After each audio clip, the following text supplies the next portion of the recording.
Good afternoon, everyone. My name is Jaylene Oviedo, and I will be doing a speech analysis on John F. Kennedy's inaugural address. The man who captured the hearts of many citizens, making U.S. history as the youngest president at the age of 43, was known as John F. Kennedy. John F. Kennedy, as a new president being sworn in, wrote his inaugural address, addressing to his fellow citizens the change that would be coming. He was definitely the right person to be giving the inaugural address, since he was the new leader of our country. Today I will be explaining the significance, the occasion, and the impact John F. Kennedy's inaugural address had to the citizens of the United States.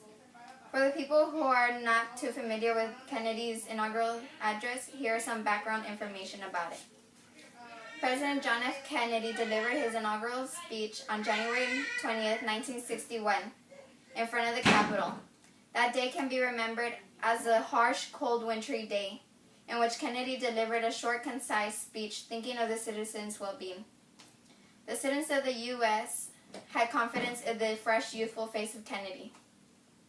And at the time, the citizens were in desperate need of a new leader who could get them out of the economic hardships. While analyzing John F. Kennedy's inaugural address, I found ethos, pathos, and logos he used within his speech to grab the citizens' attention. Reading Kennedy's inaugural speech, I came across ethos that he used in his speech. The ethos Kennedy used is where he states, "For I have sworn before you in Almighty God the same solemn oath our forebears prescribed."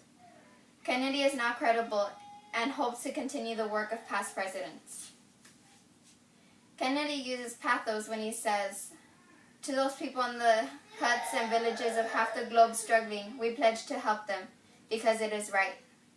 Kennedy appeals to emotional quality by being concerned of the welfare of others and trying to help. Kennedy explains how he doesn't care about the votes, that he wants to help because it is the right thing to do.